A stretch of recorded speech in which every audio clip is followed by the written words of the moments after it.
नमस्कार विद्यार्थियों। हम भी दरिया हैं, हमें अपना हुनर मालूम है और जिस तरफ भी चल पड़ेंगे रास्ता हो जाएगा। इन्हीं पंक्तियों के साथ आपको अभिप्रेरणा देते हुए मैं हिंदी साहित्य के पेपर सॉल्यूशन को लेकर आपके सामने उपस्थित हूँ। मेरा नाम राकेश कुमार है और आज मैं आपको आपका जो पेपर 1 अप्रैल को कंप्लीट हुआ है उसका पूरा सॉल्यूशन बताने वाला हूँ। ये भी बताने वाला हूँ कि अभिव्यक्ति और माध्यम वाले जो प्रश्न, जिसमें से बहुत सारे प्रश्न ऐसे थे जिन्होंने आपका दिमाग घुमा दिया होगा, वो प्रश्न कहाँ से पूछे गए, उनके जवाब क्या हैं। तो आइए बिना देरी किए मैं आपको सीधा पेपर सॉल्यूशन पर ले चलता हूँ। स्क्रीन पर आप देख रहे हैं पेपर का खंड ए, प्रश्न नंबर 1, और यहीं से हम अपना ये सॉल्यूशन कंप्लीट करेंगे। तो देखिए, पहला प्रश्न है, धर्म के रहस्य की इच्छा प्रत्येक व्यक्ति प्रत्येक मनुष्य न करे, जो कहा जाए वही कान डालकर सुन ले। इसे समझाने में किसका दृष्टांत दिया गया है। तो आपने घड़ी के पुर्जे वाला चैप्टर पढ़ा होगा, तो वहां पर हमने देखा था कि धर्म का रहस्य जानने की इच्छा सब व्यक्ति ना करे, ये एज इट इज पंक्ति लिखी हुई है और वहां घड़ी से इसकी तुलना की गई थी। घड़ी के पुर्जे जो है चैप्टर का नाम है, और घड़ी से ही धर्म के रहस्य जानने वाले प्रसंग का जो है अ, मतलब जोड़ा गया था उस प्रसंग को इससे। तो घड़ी का ये जो आंसर है इसका, ये ठीक होगा, सटीक होगा। अगला जो है क्वेश्चन है, शेर किसकी मुद्रा में बैठा हुआ था। तो जहां अपना शेर चैप्टर कंप्लीट होता है, असगर वजाहत की जो कहानियां हैं उनमें से एक शेर कहानी है, और उसमें आप जब अंतिम लाइनें देखेंगे उसके लगभग, तो उसमें आपको मिलेगा कि गौतम बुद्ध की मुद्रा में बैठा हुआ शेर मुझ पर झपट पड़ा। इस तरह की एक पंक्ति आपको मिलेगी, तो गौतम बुद्ध इसका राइट आंसर हो जाएगा। आगे बढ़ते हैं और अगला प्रश्न देखते हैं, वसंत आया कविता के रचनाकार है। सीधा सा जवाब है, इसमें तो आपको ज्यादा कुछ माथापच्ची करने की आवश्यकता ही नहीं है। रघुवीर साय इसका आंसर है। आगे है, भरत राम का प्रेम पाठ तुलसी की किस रचना से लिया गया है। तो आपको याद होना चाहिए, रामचरितमानस रचना से लिया गया है। और रामचरितमानस में भी अगर आप देखें तो ये आपका लिया गया है अयोध्या कांड से। यानी अयोध्या कांड में जो एक प्रसंग है कि जिसमें भगवान राम से मिलने के लिए भरत जी गए हैं, और वहां पर जो प्रसंग है वो रामचरितमानस से लिया गया है। सीधा सा आपका ये आंसर इसका राइट हो जाएगा। उसके बाद में है, भैरव को उकसाने और भड़काने में किसकी प्रमुख भूमिका थी। तो इसका आंसर हो जाएगा जगधर, क्योंकि जगधर उसका मित्र था और उसी ने उसको भड़काया था। ये कहानी आपको पता ही है, सूरदास की झोंपड़ी कहानी से ली गई है। बिस्कोहर की माटी पाठ विश्वनाथ त्रिपाठी की आत्मकथा का अंश है। तो इसका आंसर होगा नंगा तलाई गांव, ये उनका आत्मकथा अंश है और इसमें से ये लिया गया है। उसके बाद है, कोइया वही जलपुष्प है जिसे कुमुद कहते हैं। तो कुमुद या कोइया, और बिस्कोहर माटी पाठ में इसका एक अन्य नाम क्या है।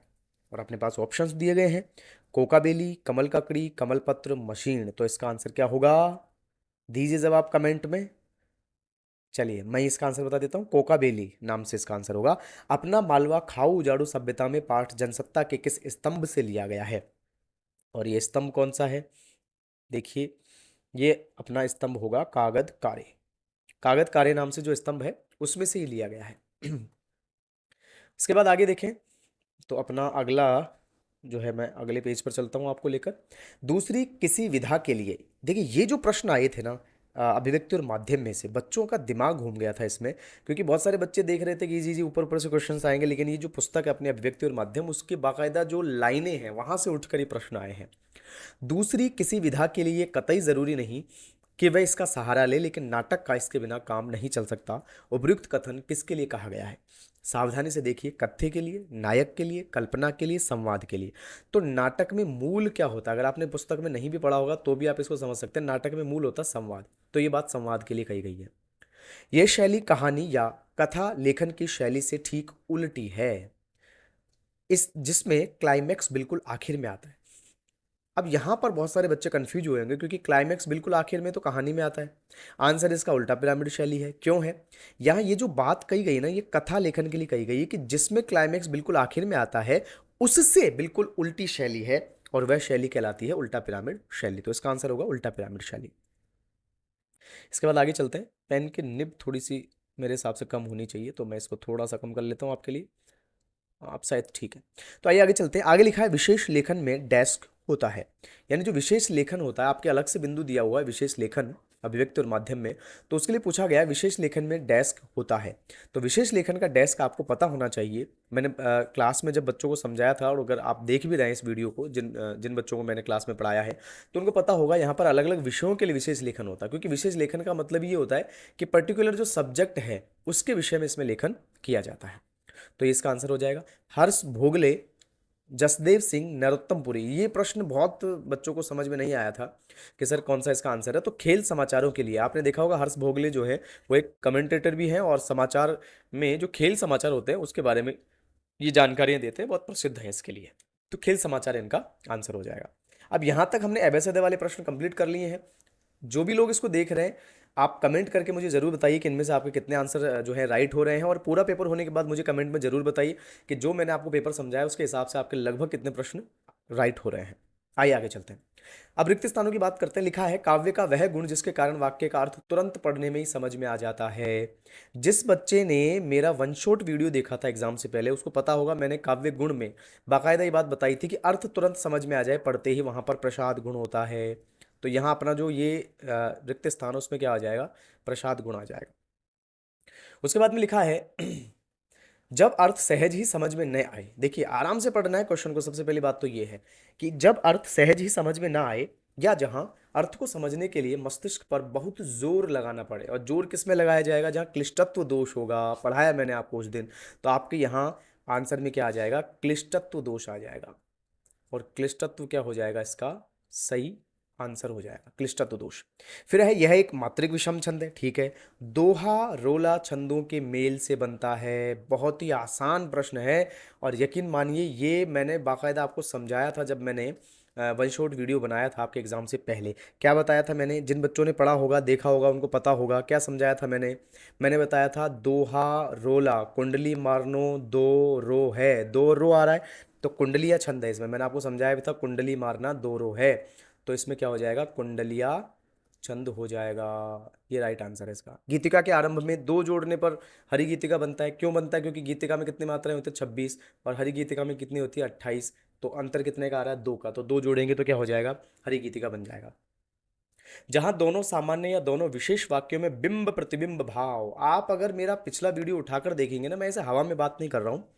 जो मैंने वन शॉट वीडियो डाला एग्जाम से पहले, उसमें बाकायदा डिट्टो मैंने ये लाइन लिखी कि जहां बिंब प्रतिबिंब भाव होता है वहां पर दृष्टांत अलंकार होता है। ये बाकायदा आपको उसमें मिलेगा मेरे वन शॉट वीडियो में जो मैंने आपको पढ़ाया था। उसमें बाकायदा मैंने लिखा था बिंब प्रतिबिंब भाव जहां पर होगा वहां दृष्टांत अलंकार होता है। इसके बाद देखिए, में प्रकृति को मानवीय रूप दिया जाता है। मानवीय रूप दिया जाता है, इसको पकड़ना है। निर्जीव पदार्थों को मनुष्यों की तरह, वही बात आ गई, मैंने इसको बाकायदा खोलकर बताया था। इसका अंग्रेजी नाम भी मैंने वीडियो में बता रखा, वन शॉट वीडियो में जो पहले हमने देखा है। सुख दुख आदि भावों से पूरित और प्रभावित दिखाया जाता है। यानी निर्जीव पदार्थों को मनुष्यों की तरह क्रिया करवा दी जाती है, वहां पर क्या होता है, मानवीकरण होता है। तो यहाँ पर क्या होगा, मानवीकरण अलंकार हो जाएगा। मानवीकरण अलंकार की बात की गई है इसमें, ठीक है। आगे चलते हैं। और एक मिनट, ये देखिए इसके बाद हम बात करेंगे अपठित पद्यांश की, सॉरी गद्यांश। अपठित गद्यांश हमारे सामने है। सीधा हम पहले प्रश्नों पर चलते हैं। बाकी अगर आप जब एग्जाम में देखते हैं तो पहले आप अपना जो पद्यांश गद्यांश होता है उसको पढ़ते हैं, उसके बाद में हम क्वेश्चंस पर चलते हैं। यहाँ सीधा प्रश्न देखेंगे और प्रश्न के अनुकूल हम जो अपना गद्यांश है उसको पढ़ लेंगे। विश्व में किस देश के पास ऐसी भूमि है जो उसे सब प्रकार से संपन्न बना सके। देखिए, विश्व के किसी भी देश के पास ऐसी भूमि और संसाधन नहीं है जो उसे सब प्रकार से संपन्न बना सके। तो क्या कहा गया है, किसी भी देश के पास नहीं, तो ये पंक्ति क्या हो जाएगी, लगभग इसका आंसर हो जाएगी। किसे अवांछित समझौते करने पड़ते हैं। वैसे अवांछित ना हो के अवांछित होता है।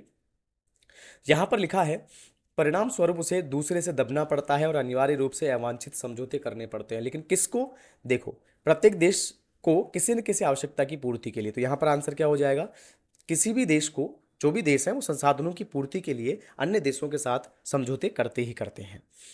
फिर आगे है, भारत ने जब परमाणु परीक्षण किया तो क्या प्रतिक्रिया हुई।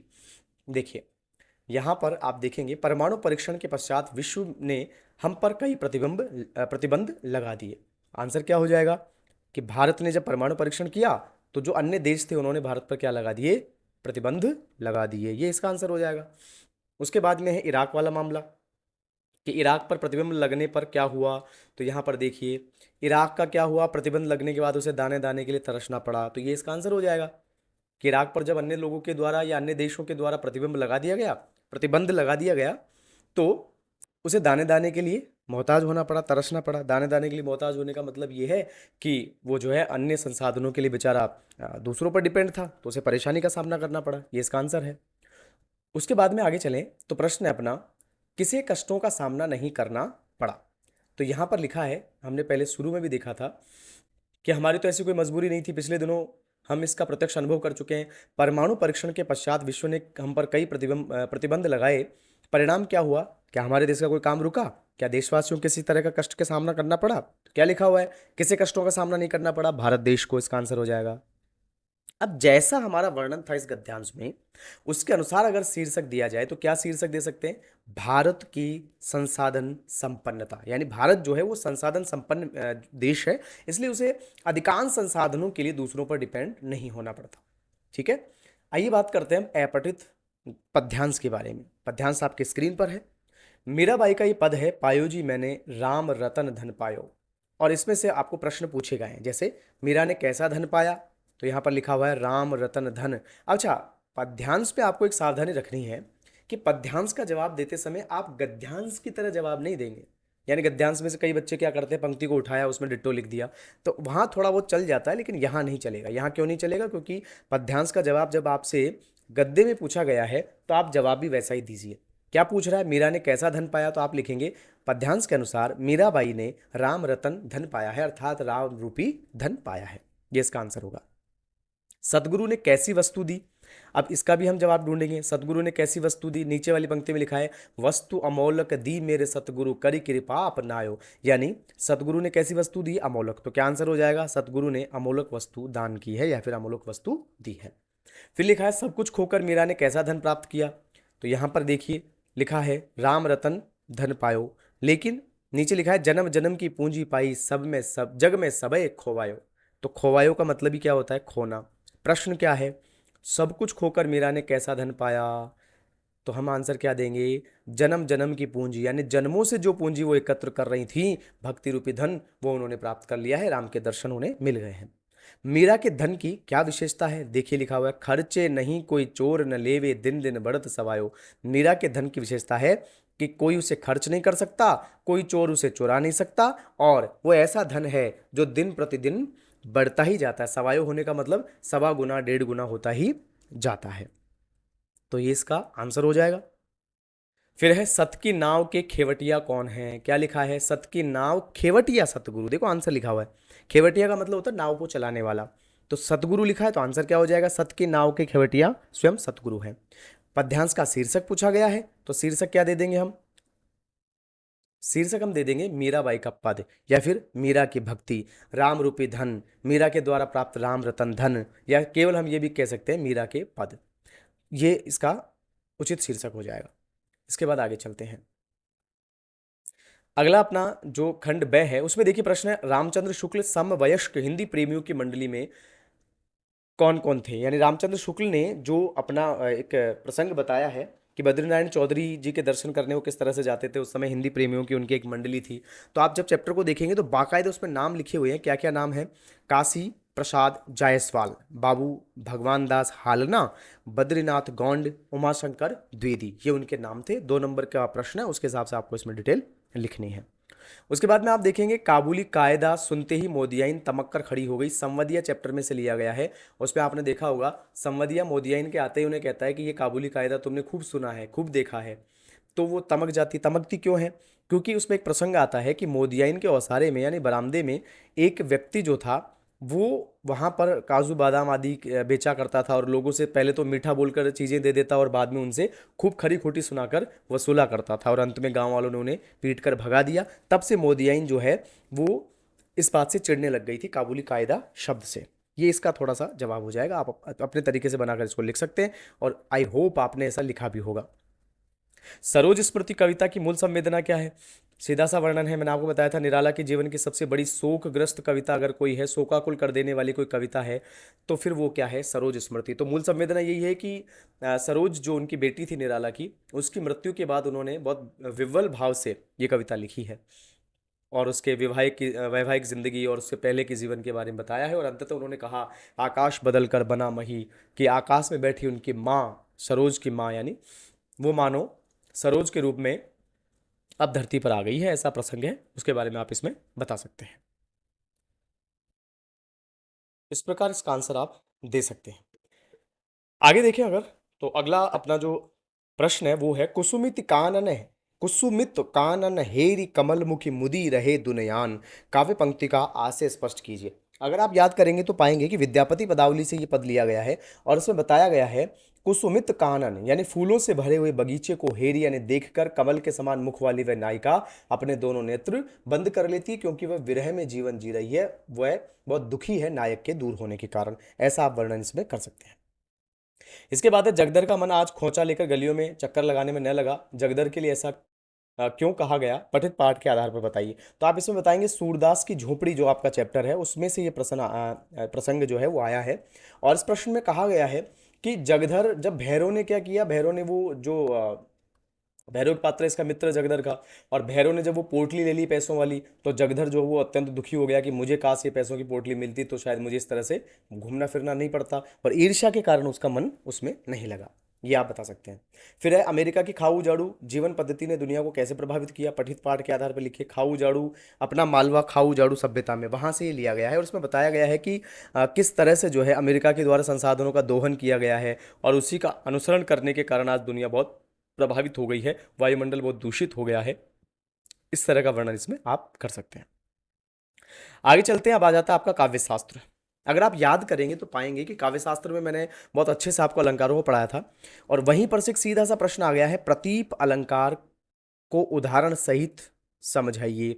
तो प्रतीप में एक तो क्या होता है, पहले तो हम ये बताएंगे कि प्रतीप अलंकार है क्या और प्रतीप अलंकार के अंदर पूछा क्या जाता है या फिर प्रतीप को समझा कैसे जाता है, कहां पर प्रतीप अलंकार होता है। तो पहले तो देखिए इसका उदाहरण इधर लिखता हूं, अभी आपको तुरंत ही समझ में आ जाएगा प्रतीप होता कहां है। देखिए, एक तो होता है अपने पास उपमेय और एक क्या होता है अपने पास उपमान। अब इसमें प्रतीप में क्या होता है कि उपमेय को श्रेष्ठ बताकर उपमान को थोड़ा सा नीचा दिखा दिया जाता है, वहां पर प्रतीप होता है। जैसे मैंने लिखा, सखी तव मुख, सखी, रुकिए एक मिनट, इसको क्लियर करता हूं, थोड़ा सा साफ कर लेते हैं इसको। और अब मैं उदाहरण लिखता हूं आपके लिए, क्या है कि सखी मयंक तव मुख सम सुंदर, सखी मयंक तव मुख सम सुंदर। अब यहां आप देख रहे हैं कि पहली बात तो ये कि जब उपमेय उपमान को आपस में जोड़ा जाता है तो उपमेय की तुलना उपमान से की जाती है कि उपमान श्रेष्ठ होता है और उपमेय की तुलना उसके साथ कर देते हैं उसको सुंदर या फिर उसके समान बताने के लिए। लेकिन प्रतीप में क्या होता है कि उपमेय और उपमान को जोड़ा तो जाता है लेकिन उपमान को थोड़ा सा निकृष्ट बता देता है, मतलब थोड़ा सा उसको कमजोर बता देते हैं। जैसे सखी मयंक तव मुख सुंदर, अब यहां पर यह नहीं बताया गया कि तुम्हारा मुख चंद्रमा के समान है, नहीं, ये कहा गया है चंद्रमा तुम्हारे मुख के समान है, इसलिए यहां पर मुख की श्रेष्ठता ज्यादा है और मयंक यानी कि चंद्रमा की कम है। ऐसी स्थिति में प्रतीप अलंकार होता है। ये इसका जो है जवाब हो गया।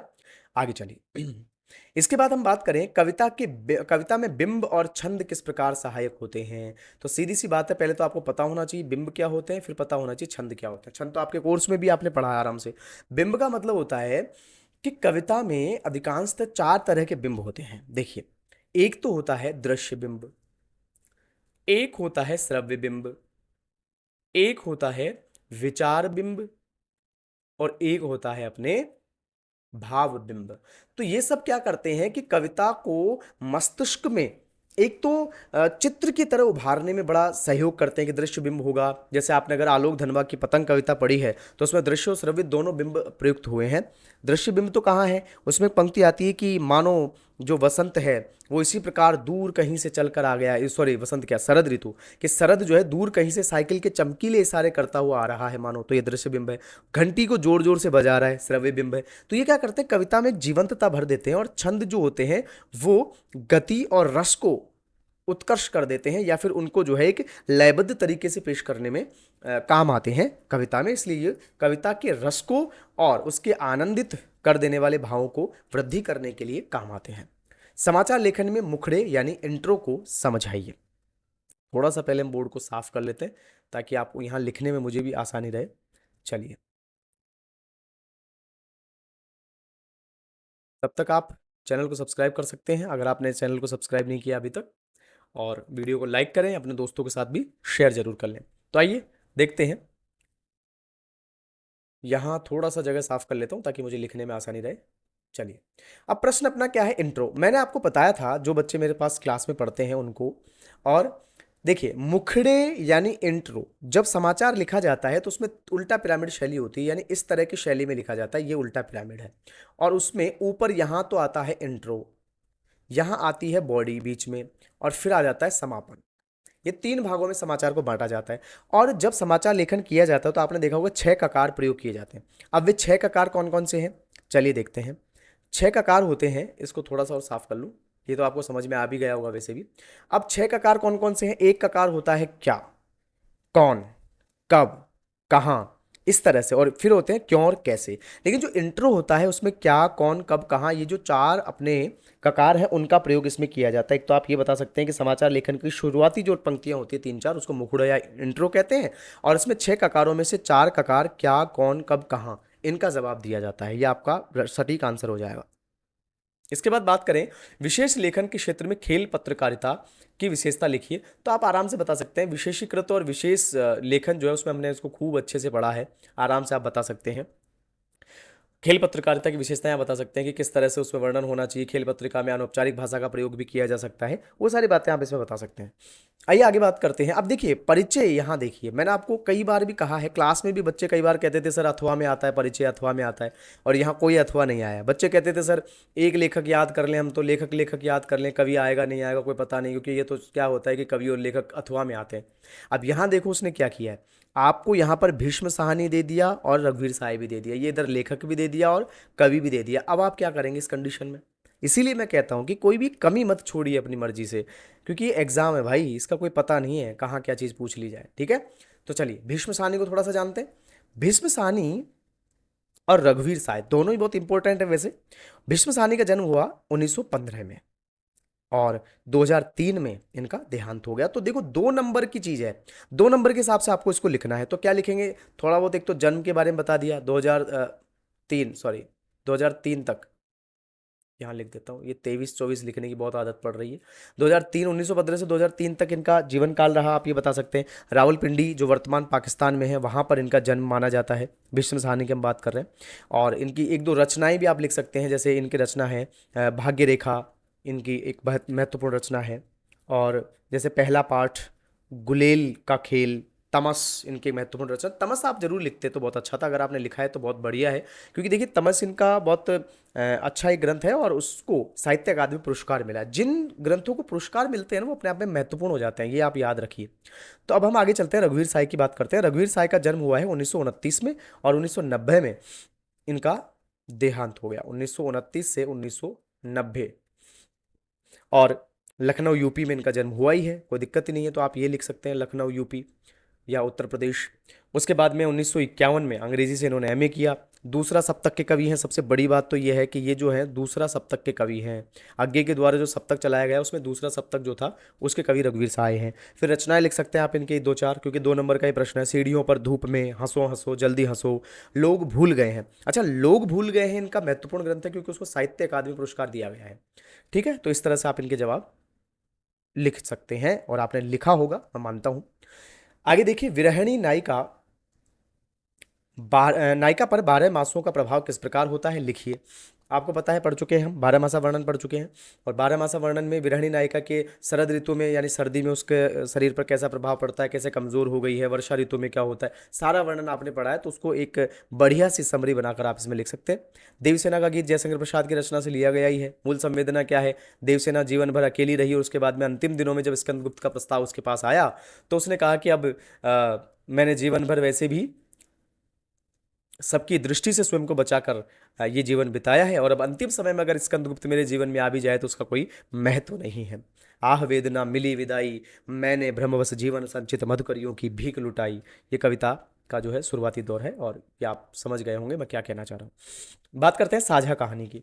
साझा कहानी वर्तमान समय में किस वर्ग की स्थिति को स्पष्ट करती है? तो यहाँ पर वो बता रहा है किस वर्ग के बारे में बताया गया है। यहाँ पे एक तो व्यापारी वर्ग, जिसमें एक निम्न स्तर का व्यक्ति हो और एक श्रेष्ठ स्तर का व्यक्ति हो, उसमें अगर साझा हो तो फिर वो सही साझा नहीं होगा एक तरह से। या फिर इसमें अगर स्पष्ट लिखना चाहो तो आप एक बात लिख सकते हैं, शोषक और शोषित वर्ग का इसमें वर्णन है कि एक वर्ग हमेशा शोषित रहा है और एक वर्ग हमेशा शोषक वर्ग रहा है। दूसरा, देवदास कहानी युवा मन की संवेदना, भावना, विचार जगत की उथल पुथल को आकर्षक भाषा शैली में प्रस्तुत करती है। कथन को स्पष्ट करी, बिल्कुल स्पष्ट करती है। उसमें जो भाषा शैली प्रयोग की गई है वो एक तो देसी अंदाज में भावनाओं को अभिव्यक्त करने वाली भाषा है, वो आप बता सकते हैं आराम से। सूरदास जगधर से अपनी आर्थिक हानि गुप्त क्यों रखना चाहता था?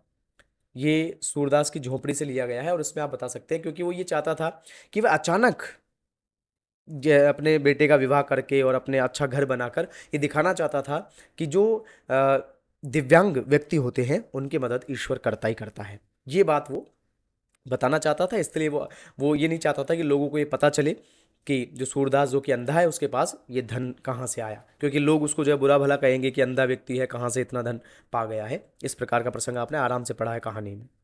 मालवा में विक्रमादित्य और भोज और मुंज रेनेसा से बहुत पहले हो गए, कैसे स्पष्ट कीजिए। मतलब कहने का मतलब ये कि रेनेसा जो एक पुनर्जागरण का स्थान माना जाता है, उससे पहले हमारे यहाँ विक्रमादित्य थे, भोज थे, उन्होंने बहुत सारे ऐसे परिवर्तन किए जो समाज के हित में थे। ये प्रसंग आप इसमें बता सकते हैं।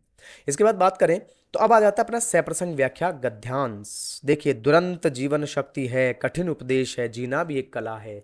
आराम से आपने चैप्टर पढ़ा है, और चैप्टर का नाम क्या है? कुटज।